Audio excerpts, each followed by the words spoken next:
नमस्कार and welcome to all of you in Global Looker. दोस्तों, एक नई चीज हाल में ही पास्ता क्राइसिस नाम की चीज काफी ज्यादा न्यूज में चल रही है। दुनिया भर की जो मीडिया है वो इस चीज को कवर कर रही है, इसके बारे में लिख रही है। और ये न्यूज जो पूरी है ये आप लोग सुनोगे ना तो आप लोग को हो सकता है हंसी भी आए और साथ ही साथ थोड़ा बहुत हो सकता है टेंशन भी फील हो इटली के लोगों को लेके।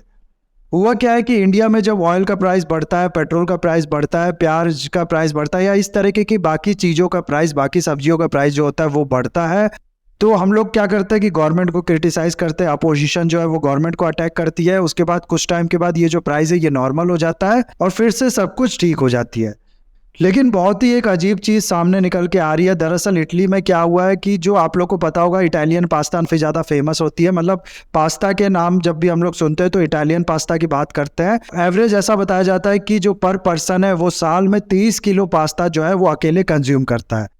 इसके प्राइस में हाल में देखने को मिला है कि जो राइज है वो बहुत तेजी से हो रहा है और ये चीज़ एक बहुत ही बड़ा इशू बन गया है इटली के लिए। यहाँ पर बात सिर्फ उतनी ही नहीं रहेगी कि गवर्नमेंट को क्रिटिसाइज किया जा रहा है, ये किया जा रहा है, बल्कि इस चीज़ को लेके गवर्नमेंट भी बहुत ज़्यादा सीरियस है, बहुत ही ज़्यादा परेशान है। उसने इस चीज़ को लेके एक इमरजेंसी क्राइसिस मीटिंग की है।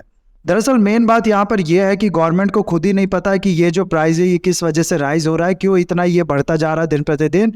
और इसी चीज़ को खंगालने के लिए ये एक तरीके से जो गवर्नमेंट का कन्फ्यूज़न है कि आखिर ये ऐसा हो क्यों रहा है, इसको पता लगाने के लिए ये जो क्राइसिस मीटिंग है वो अभी की गई है गवर्नमेंट की तरफ से, ताकि आखिर में पता चले कि ये प्राइस जो है ये बढ़ क्यों रहा है।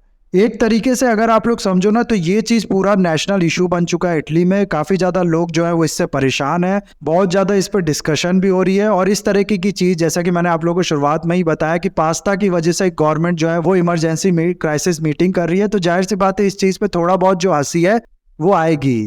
हालांकि इटली के लोगों के लिए सीरियस इशू है, जिस चीज़ पे वो डिपेंड है, अगर वही उनको नहीं मिलेगा तो जाहिर सी बात है वो लोग परेशान होंगे ही। तो ये मैटर जो है सीरियस मैटर है। लेकिन हम लोग के लिए अगर सोचो, हम लोग पास्ता खाते कभी जो बहुत कोई स्पेशल ओकेशन होता है तब, इसीलिए हम लोग जब इस चीज़ को सुनेंगे, हम लोग जब इस न्यूज़ को सुनेंगे तो जाहिर सी बात है थोड़ी बहुत हंसी आएगी।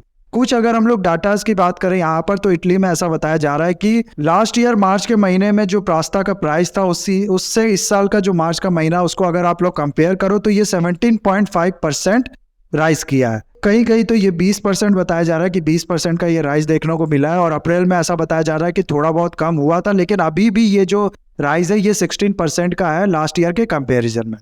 और जैसा कि मैंने आप लोगों को बताया कि इटली में खुद इस बात को कर लेकर कन्फ्यूजन है कि आखिर ये जो प्राइस है ये बढ़ क्यों रहा है। और ऐसा इसलिए है क्योंकि देखो होता क्या है ना कि पास्ता को बनाने के लिए ज़्यादा इंग्रेडिएंट्स की ज़रूरत नहीं होती। सबसे पहले वीट लगता है, किसी भी वीट से आप इसको बना सकते हैं। लेकिन जो इटली है वहाँ पर प्योरिटी एक्ट करके एक कानून भी है जिसमें ये कहा गया है कि सिर्फ दुरम वीट जो है वो उसका इस्तेमाल करके ही पास्ता बनाया जाएगा कंट्री में। किसी और वीट का इस्तेमाल किया गया तो वो इलीगल कहलाएगा।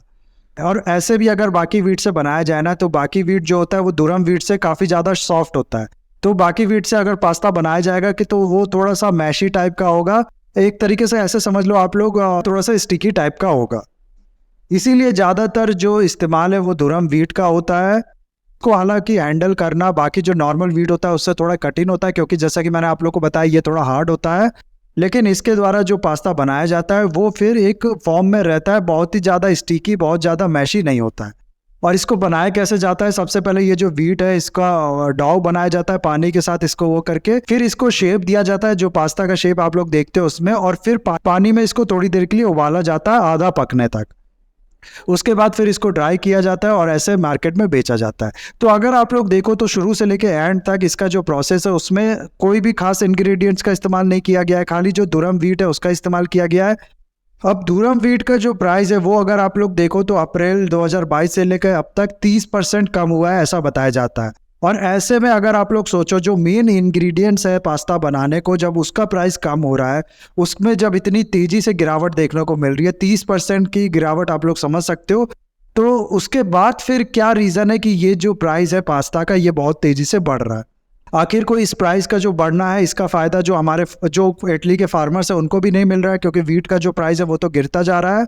तो ये एक बहुत ही बड़ा इशू का कारण है। सबसे पहला इसलिए कि फार्मर को इसका फ़ायदा नहीं मिल रहा है, दूसरा इसलिए कि ये प्राइस आखिर बढ़ क्यों रहा है, आखिर ऐसा हो क्यों रहा है, ये चीज़ नहीं पता है गवर्नमेंट को।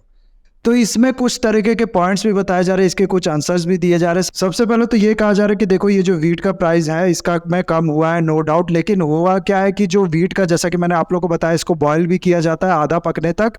तो इस बॉयल में जो एनर्जी का इस्तेमाल होता है उसमें बहुत ही तेजी से राइज किया है रशिया यूक्रेन वॉर की वजह से। यानी कि जो एनर्जी इस्तेमाल होती है गैस जलाने के लिए, इसको बॉयल करने के लिए या फिर इसको ट्रांसपोर्ट करने के लिए भी, जो प्रोड्यूसर्स हैं वहां से कंज्यूमर के पॉइंट तक, पूरे इटली में सारे पॉइंट तक जो कॉस्ट है इसकी वो बढ़ी है, क्योंकि रशिया यूक्रेन वॉर की वजह से जो फ्यूल है उसकी कॉस्ट बढ़ी है यूरोप में।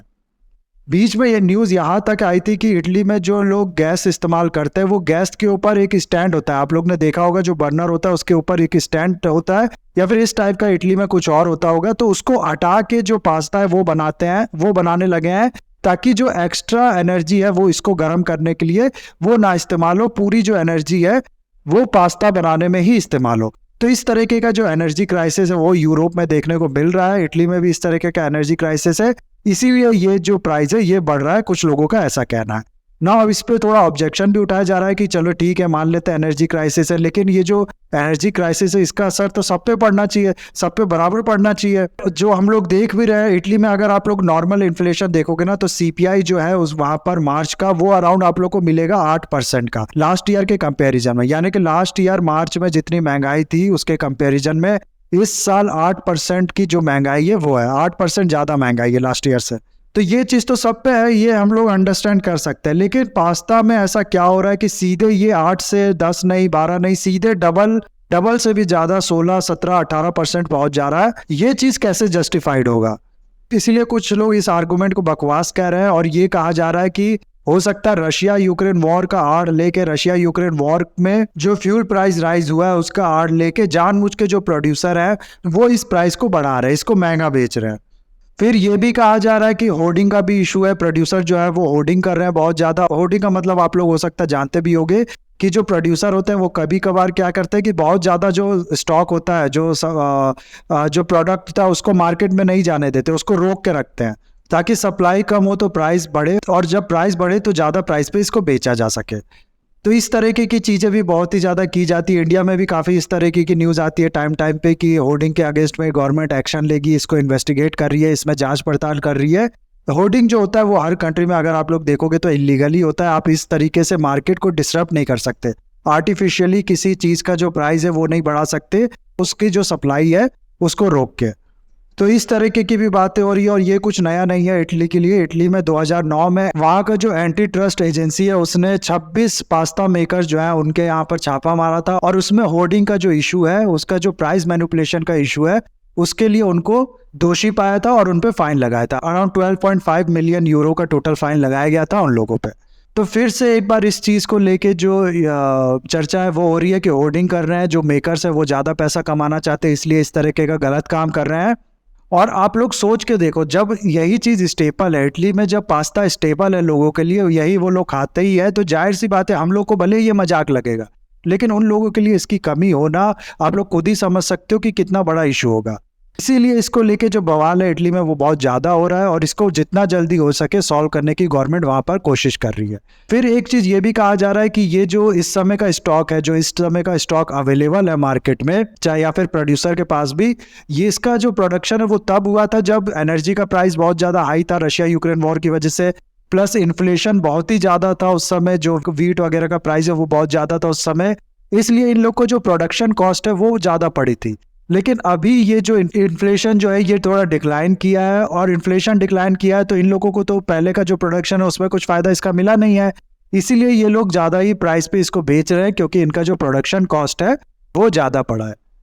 तो इस तरीके की भी बातें जो है वो चल रही हैं, इस तरीके की भी जो चर्चा है वो देखने को मिलेगी आप लोग को, सिर्फ इटली में ही नहीं बल्कि दुनिया भर की जो मीडिया है वो इस चीज़ को कवर कर रही है। और इटली में ये जो क्राइसिस है ये वाकई में एक बड़ा क्राइसिस है इटली के लिए। तो इतना ही था गाइज इस वीडियो में। आई होप वीडियो आपको अच्छा लगा होगा। इसे लाइक, कमेंट, शेयर, सब्सक्राइब जरूर कीजिएगा। That's all, have a nice day, take care.